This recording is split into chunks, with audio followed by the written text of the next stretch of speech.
ये कहानी सिखाती है सास बहू के झगड़ों से कैसे पाए समाधान। ये दुनिया बहुत अजीब है। ये प्यार लेना तो चाहती है पर बदले में प्यार देना नहीं जानती।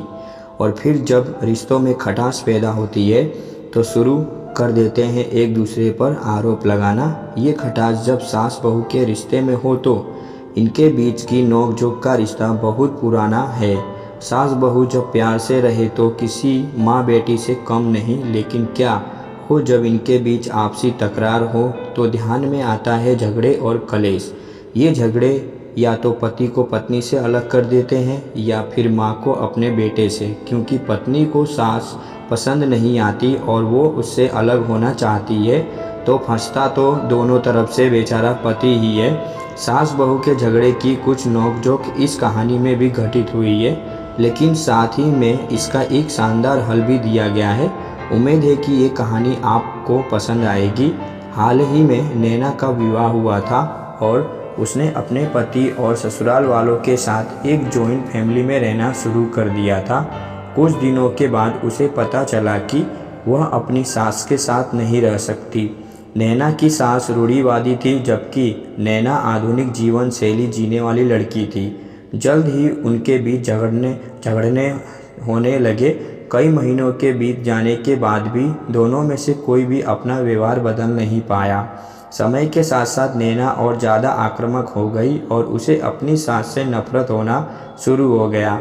वह सोचने लगी कि कैसे अपनी सास से छुटकारा पाया जाए। एक बार हमेशा की तरह जब उसने अपने सास से झगड़ा किया और उसके पति ने अपनी माँ का साइड लिया, तब नैना गुस्सा हो गई और अपने मायके चली गई। नैना के पिता एक केमिस्ट थे। उसने अपने पिता को पूरी बात बताई।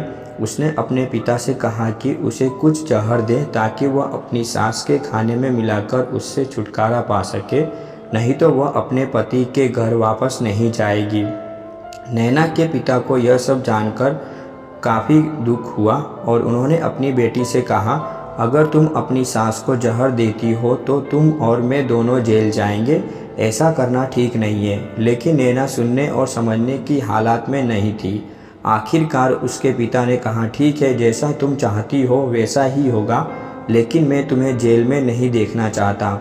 उसके पिता अंदर से पाउडर लाए और कहा, हर दिन जब तुम दोपहर का भोजन या रात का भोजन करते हो तो अपनी सास के खाने में इसे मिला देना। इससे धीरे धीरे कुछ महीनों में वो मर जाएगी और लोग सोचेंगे कि वह प्राकृतिक रूप से मरी है। उन्होंने यह भी कहा, क्योंकि किसी को भी तुम पर शक नहीं होना चाहिए, इसीलिए आज से तुम अपनी सास के साथ नहीं लड़ोगी, बल्कि तुम उनकी देखभाल करोगी। भले ही वो कुछ भी कहे, तुम गुस्से से बात नहीं करोगी और हमेशा शांत रहोगी। नैना सहमत हो गई और अपने ससुराल वापस आ गई और अपने पिता की सलाह के अनुसार उसने अपनी सास के खाने में पाउडर मिक्स करना शुरू कर दिया और बड़े ही प्यार के साथ बात करना शुरू कर दिया। समय बीतने के साथ साथ नैना की सास का नेचर भी बदलना शुरू हो गया, क्योंकि नैना अब अपनी सास की बहुत देखभाल करने लगी थी। इसीलिए उसकी सास भी उसके प्रति विनम्र होने लगी और प्यार से बात करने लगी। 5 महीने बीत गए और नैना खाने में पाउडर मिक्स कर रही थी, लेकिन अब घर का वातावरण बदल गया। कोई झगड़े नहीं थे, दोनों एक दूसरे की तारीफ करते। अब ऐसा लगता था मानो दोनों का रिश्ता माँ और बेटी का रिश्ता हो।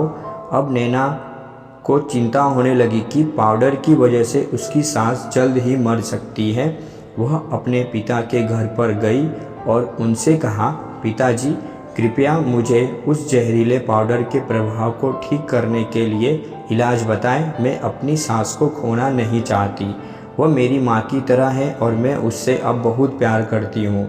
उसके पिता मुस्कुराए और कहा, कौन सा जहर? मैंने तुम्हें बस एक स्वीटनर दिया था। नैना हैरान थी और उसने अपने पिता से पूछा कि उन्होंने ऐसा क्यों किया।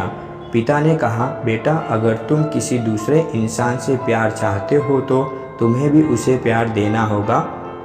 रिश्ते एक गाड़ी की तरह होते हैं और हम उन पर लगे पहियों की तरह। जब तक सभी पहिए ठीक से आगे नहीं बढ़ेंगे तब तक गाड़ी ठीक से नहीं चल सकती। इसी बात का एहसास दिलाने के लिए मैंने ऐसा किया और तुम्हें अपनी सास के प्रति नम्र रहने को कहा।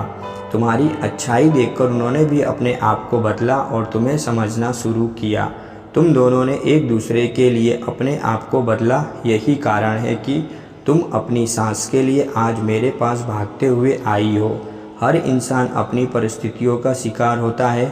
यह अक्सर कई मतभेदों को जन्म दे सकता है। हालांकि हमें एक दूसरे को समझने की कोशिश करनी चाहिए और एक दूसरे के साथ एक स्वस्थ संबंध बनाने के लिए थोड़ा अपने आप को भी बदलना चाहिए।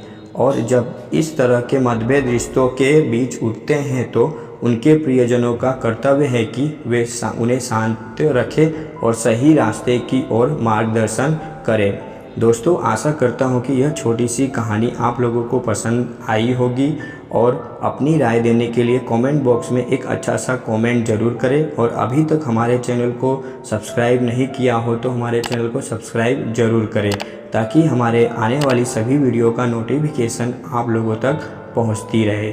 धन्यवाद।